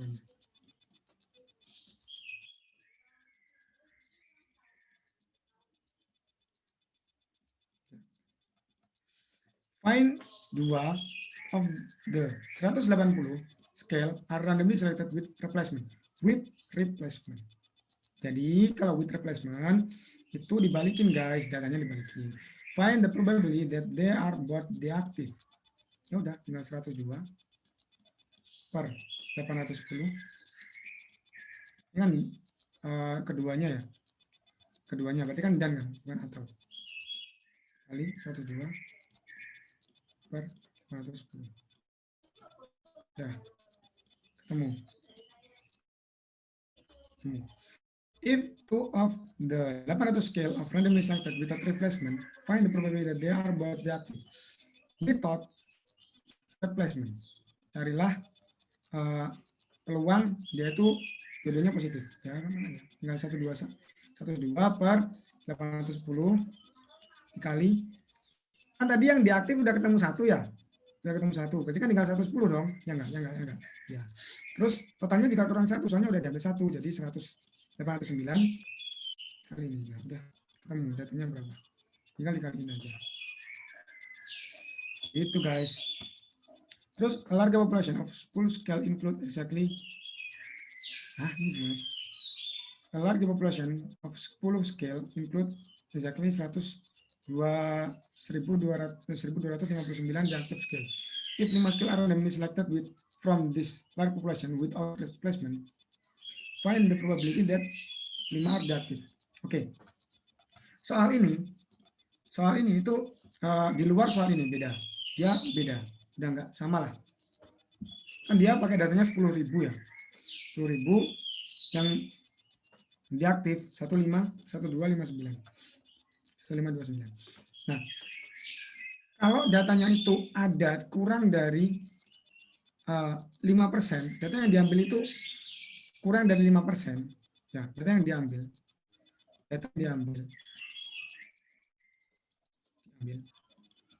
kurang dari 5%, walaupun itu without replacement, ya, walaupun dia without replacement, di sini kan without replacement ya, dia tetap pakai apa namanya? Dianggap tetap pakai replacement kayak gitu. Dianggap tetap pakai replacement. 1259 per 10.000 angka 5. Itu.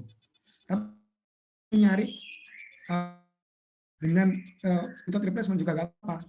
Contoh 125 terus dikali 124 dikali 123 dikali 122 ke 121. Ini kan 1000 ya, 1000. Ini 99. Di sini 998.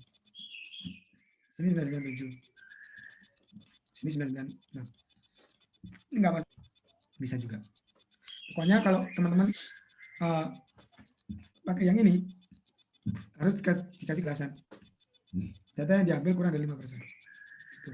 Pasti dibenerin sama ibunya, aku yakin sih. Tuh. Ya, nah, ya kan? Itu guys. Nah, kan nggak masalah kan? Mau pakai ini juga nggak masalah. Oke, 427 different adult women are randomly selected and asked that what they purchase online. And 162 of women said that they purchase clothes online. Jadi dari 427 orang, kita ketahui kalau 162 dari mereka itu purchase online baju gitu.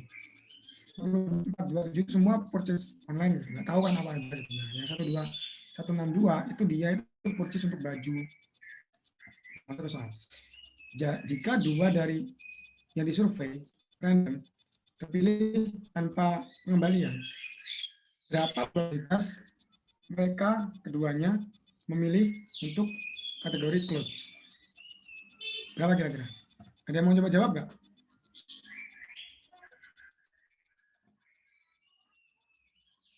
Ada yang coba jawab? Hana mungkin, Hana. Berapaan?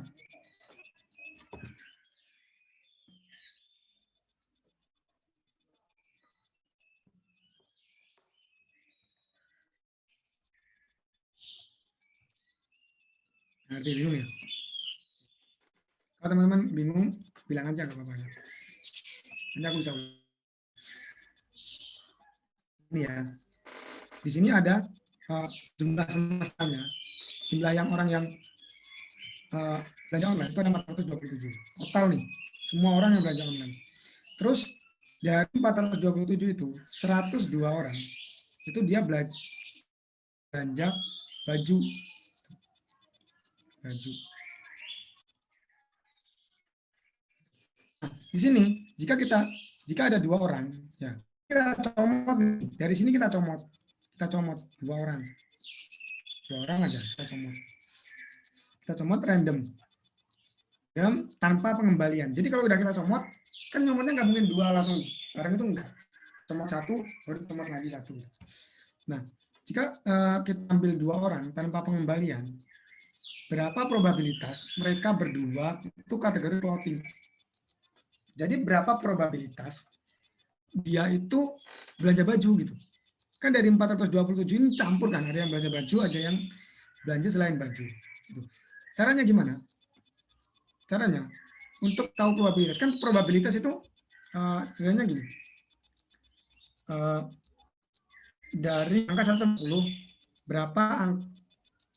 dari angka 1 sampai 10, berapa probabilitas terambilnya angka kurang dari 3?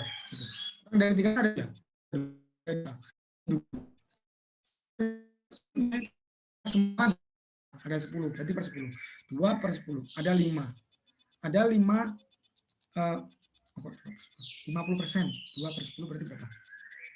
2 per 10. 2 per 10, 1/5. 1/5 kan? Berarti ada 1/5 probabilitas yang terambil adalah kurang dari 2. Gitu. Sama, ini data yang kita miliki 427, ya kan? Yang kaos itu ada 162 gitu. Dan kita pengen tahu sebenarnya probabilitas kita ambil clothes itu berapa. Jadi kan 162 per 427. Nah, ini tuh kita dapat probabilitasnya berapa orang yang probabilitas berapa probabilitas kita nyomot dan kita dapat orang yang beli baju gitu. Nah, ini probabilitasnya ini orang. Nah, orang kedua itu harus clothing juga kan, Tapi kita kan udah nyomot tadi ya, dan kita udah nyomotnya itu udah clothing kan, ya kan, udah dapet nih yang clothing. Berarti yang clothing ini dikurangin 1 kan, karena udah kita comot tadi yang pertama. Jadi dikali kan, karena ini dan ya, dan dua-duanya kan harus sama, jadi dan di sini 161 per, karena yang 427 sudah kita comot juga, jadi 426 gitu. Enggak? Kita masih bingung?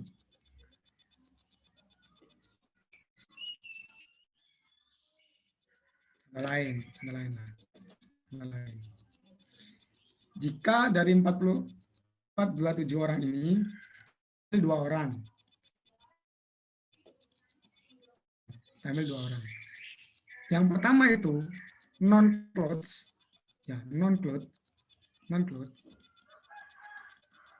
Yang kedua cloth. Caranya gimana? Caranya gini. Kan 162 ini cloth ya berarti ya. Berarti selain itu non-cloth dong, ya enggak? Berarti 427 dikurangi 162. Ini yang non-cloth kan? Kita tahu dia non-cloth. Apa? 427 dikurangi 162. Oh, bakal kalkulator. 427 dikurangi 162. 256 kan? 256. Nah, kita comot nih. Kita comot di antara 256 orang yang ada di sini. Di sini kan 256 orang kan termasuk dalam sini kan. Nah, kita comot kira-kira dapatnya berapa? Langsung aja diper. Nah, diper 427. Berapa sih peluang kita dapat orang yang belanja non-cloth itu berapa gitu. Nah, kita comot 1. Terus udah ketemu kan probability kalau kita ngambil orang yang non-cloth. Terus kita tahu, yang kedua itu cloth, ya kan? Cloth. Kita tahu yang cloth itu 162. Berarti 162 tulis ini. 62 karena yang 427 tadi udah diambil satu untuk yang non cloud ya. Kita kan udah ambil satu nih buat yang non cloud, itu udah pegang nih kan without replacement. Tidak ada pengembalian. Kita udah pegang ini orang udah kita pegang. Lagi kita ambil. Jadi tinggal 426. 426. Nah, ini ketemu probability dari orang yang apa namanya? Pengembalian probability orang pertama kita ambil non cloud, yang kedua cloud. Nah, ini kita dapat probabilitasnya berapa? 427 dikali 162 per 426. 0,27. Nah, kita hasilnya 0,27. Gitu guys. Nah, itu enggak. Sumpah nggak tahu hasilnya gimana.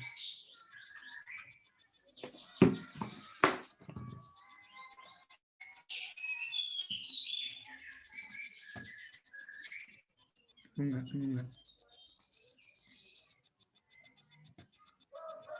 Dit 256 atau kan Didit?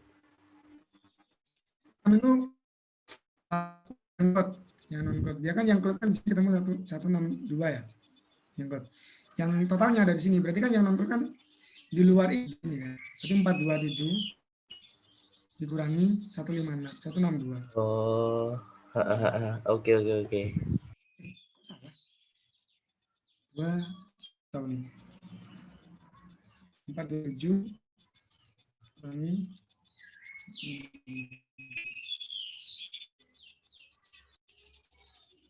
162.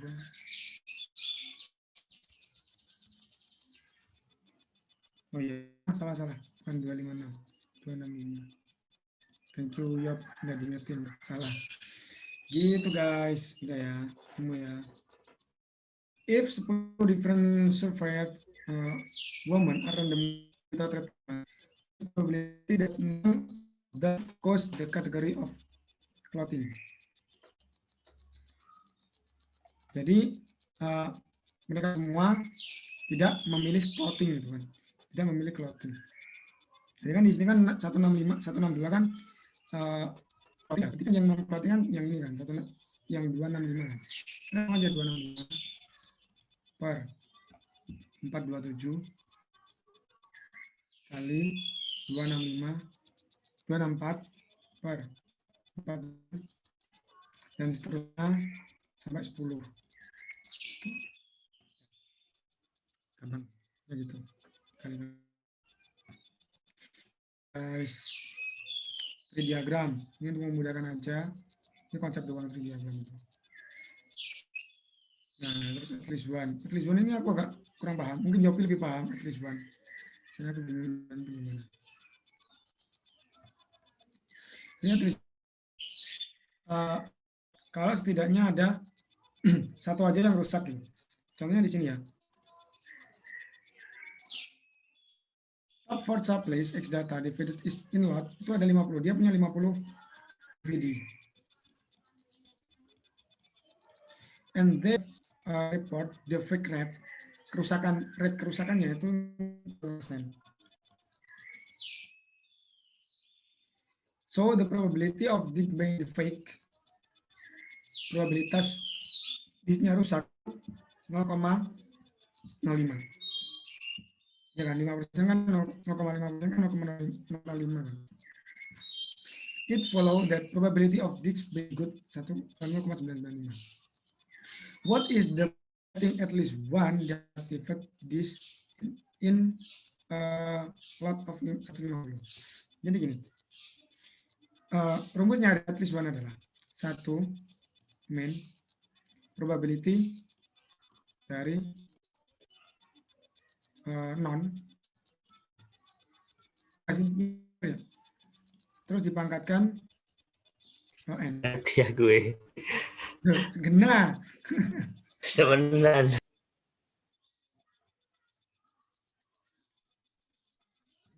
Nah, ini gitu. Itu probability. Ya, apa? Direcode itu kayaknya ribet direcode. Apa nggak direcode? Aku jelasinnya aja Pak. Pencil ya guys. Sorry, aku sok-sokan mau jadi tentor. Ruwet dewe. Gitu ya. Jadi at least one itu satu main P non. Nanti diberhentiin aja nggak apa. Biar kali pangkatnya n. Itu kita tahu ya kalau santuy nggak apa-apa. Satu ya. Nah, di sini kan probabilitas I think at least one diaktif disk. Jadi kita pengennya kalau non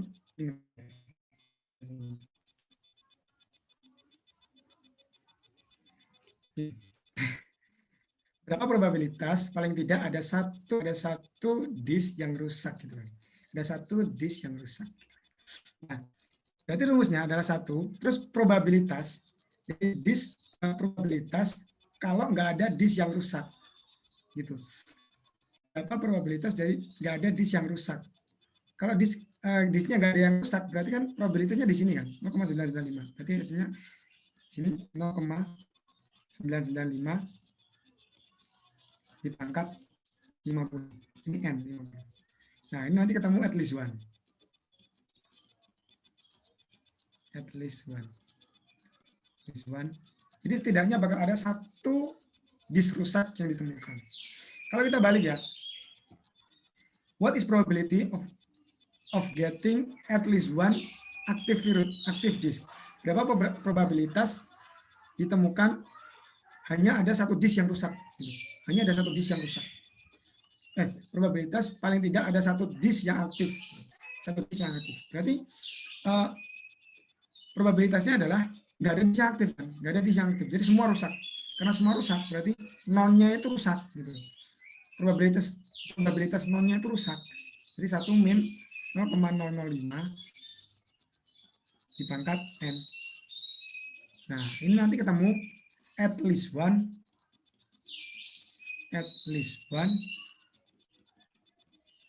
aktif.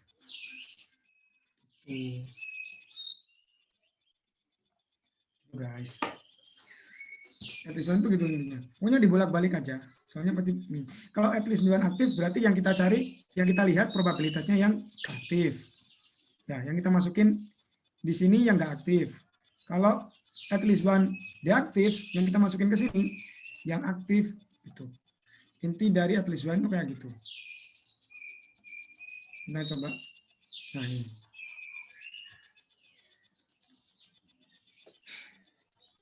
Terus conditional probability ini udah dibahas tadi yang di awal tadi. Nah, ini rumus matematisnya kayak gini.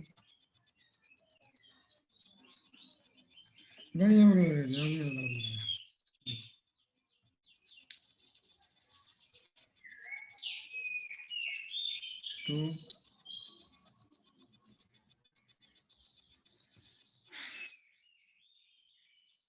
Ini kalau soal at least one ya. Kita coba kerjain.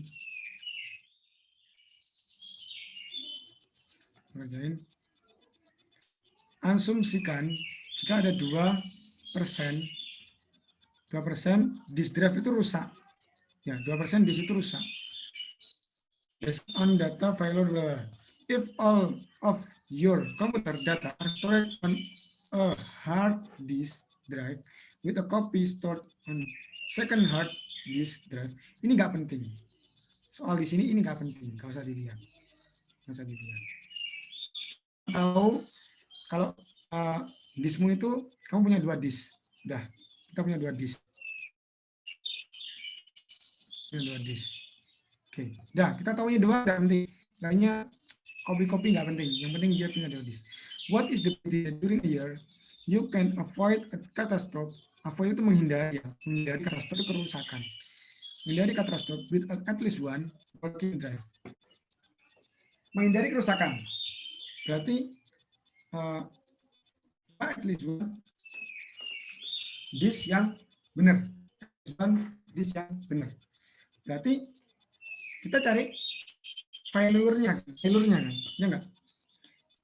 kita cari failurnya. Soalnya apa? Kita di sini yang kita cari itu at least one at least one beroperasi gitu. Jadi kalau di sini benar kita cari, kita lihat probability yang rusaknya. Di sini ada dijelasinnya kalau probability rusaknya itu 2%. Udah tinggal kita mungkin rumus. 1 min probability dari rusak berapa? 2%. Angkat 2. Tuh, ketemulah at least one. Berapa? Kita coba kerjain ya. Kuadrat itu berapa? 2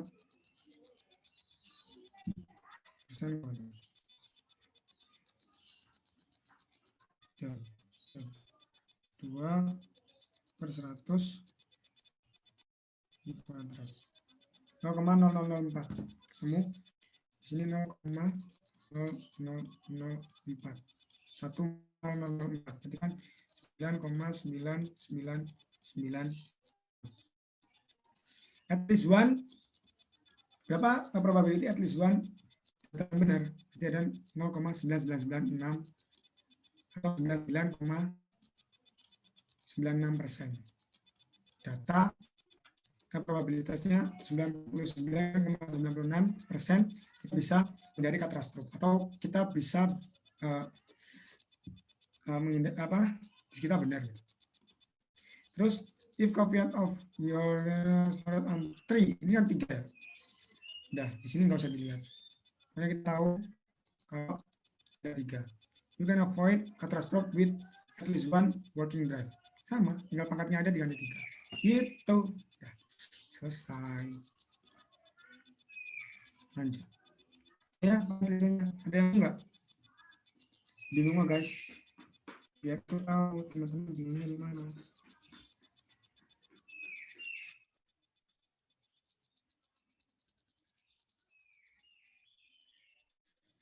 Oke, kalau nggak ada yang bingung, kita lanjutkan di exercise.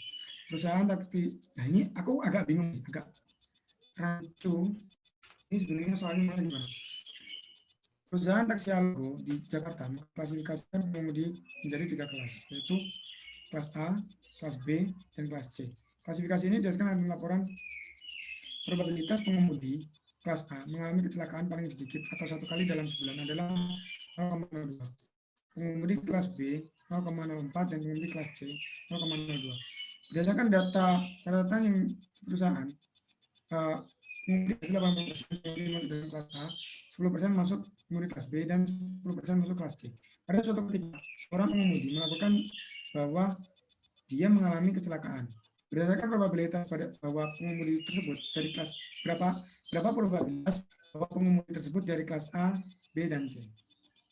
Ada yang bisa, ya enggak? Sejujurnya aku bingung banget di soal ini karena ya nggak tahu korelasinya apa antara at least one sama probability gitu. Kalau menurutku di sini ya ini persen gitu kan, 1 per 80% per 100. Pertimbangan itu gimana itu? Ada yang bisa ngerjain nggak? Yofi mungkin, nah Yofi mesti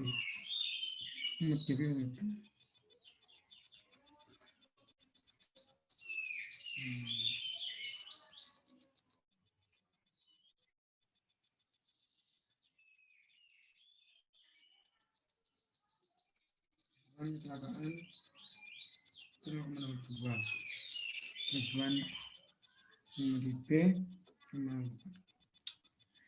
R ya guys, nggak ngerti. Terus terjadinya kontin ini mencari permutasi dan kombinasi.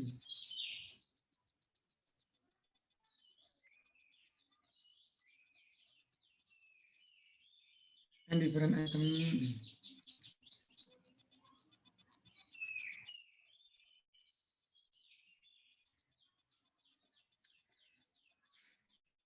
Oke. Jadi kombinasi sama permutasi ini adalah 2 tools yang digunakan untuk mengetahui berapa bentuk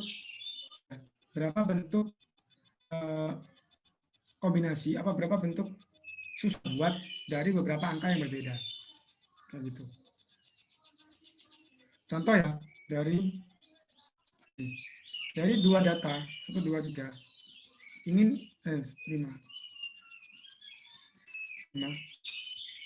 ini ingin disusun misalkan 3 data. Nah, akan disusun 3 angka ya, 3 angka dengan urutan yang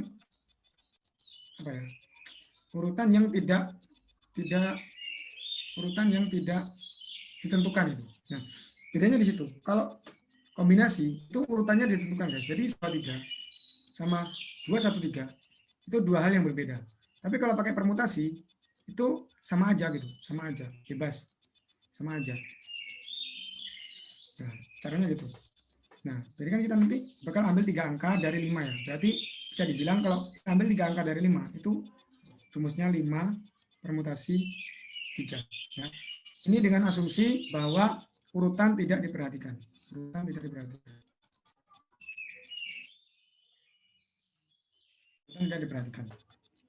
kayak gitu. Jadi tinggal kita masukin nih ke rumus ini. Rumus permutasi. Jadi 5 faktorial per 5 min 2, 5 min 3 faktorial. Biar nggak bingung.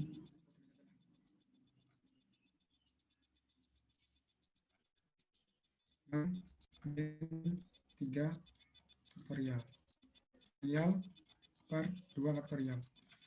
Nah, berarti kan 5 faktorial kan 5 kali 4 kali 3 kali 2 faktorial per 2 faktorial, coret 5 kali 4 kali 3. Berapa? 5 kali 4 kali 3 20, 20 kali 3 60. Ada 60 cara kita menyusun 3 angka dari 5 angka. Itu dengan urutan yang bebas.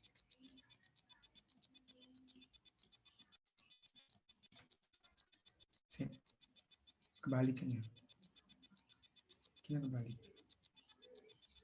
Kebalik guys. Jadi yang ini sih ya, yang tidak, yang ini, yang salah.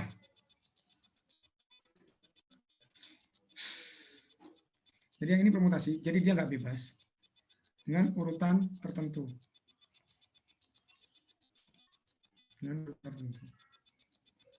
Urutan tertentu. Nah, dengan urutan tertentu. Berarti dia ini antara 1, 2, 3 dan 1, 3 itu adalah 2 angka yang itu guys. Nah ini pakai permutasi. Ini berbeda. Sorry ya, salah. Kalau kombinasi kebalikannya. Kombinasi itu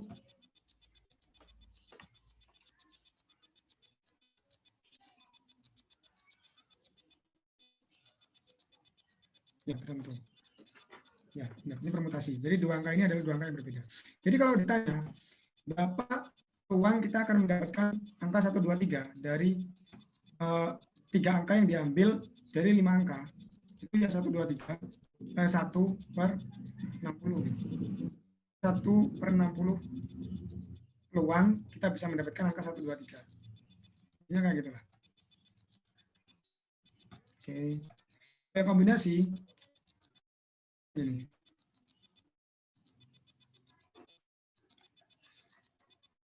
Nah, ini namanya gini, kombinasi. Bedanya kalau kombinasi sama permutasi aku bilang tadi, kalau permutasi itu angkanya tertentu. Jadi antara 1, 2, 3 dan 3, 2, 1 itu 2 angka yang berbeda. Tapi kalau di ini itu sama aja, ini dianggap sama aja. Jadi kayak gitu. Udah. Oke, udah ya.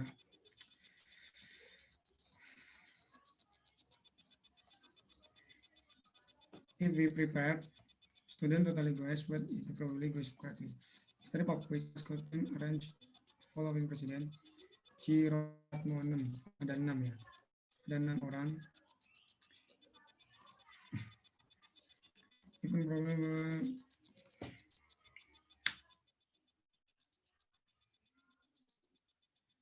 study pop quiz as students the following president in chronological order. Kayak Tough, Pop. Nah, ini dia disuruh milih nih. 1.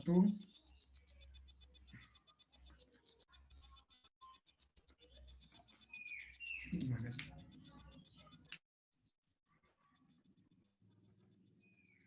Nggak baca ini soalnya.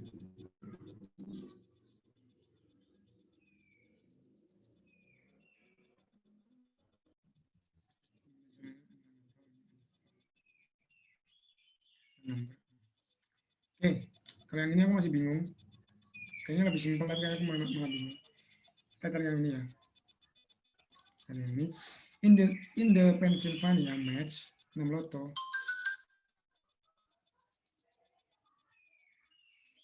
Ini the jackpot required you selected 5 different number from 1 to 49 gitu. The winning number may drawn in any order. Jadi gini. Kalau apa namanya? Lotre ya, lotre. Ini kita disuruh nyari nih. Kira-kira ada berapa probabilitas kita bakal menang? Tuh. Berapa probabilitas kita bakal menang? Probabilitas kita bakal menang. Nah, di sini jelasin kalau drawn in any order. Jadi nggak ditentuin gitu, nggak ditentuin urutannya kayak gimana. Karena kita nggak ditentuin urutannya kayak gimana, kita pakai kombinasi gitu. Kita kombinasikan tadi diambilnya 6 different ya, 6 different angka. Jadi ya udah tinggal kombinasi 6 49 kombinasi 6. Kombinasi 6. Kita cari, tinggal kita nyari. Temukan ada berapa cara, ada sekian juta cara ini. Probabilitasnya berapa? Kita kan cuma satu doang yang mungkin ya. Jadi dari 13 98.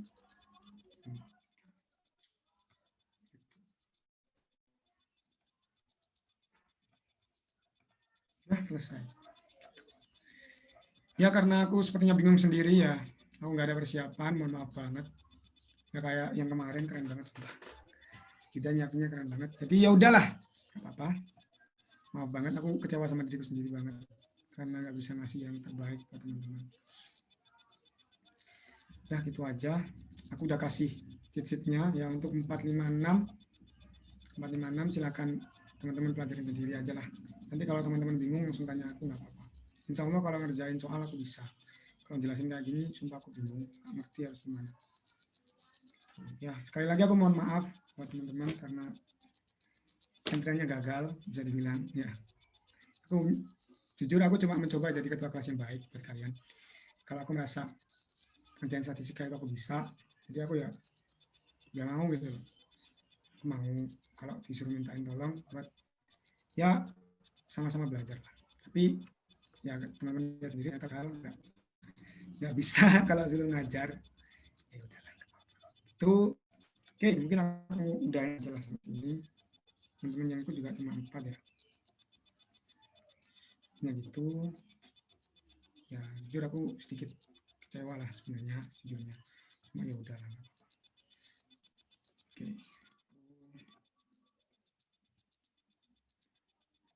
Aja. Oke, makasih semua. Nanti kalau ada yang bingung tanyain aku aja. Insya Allah untuk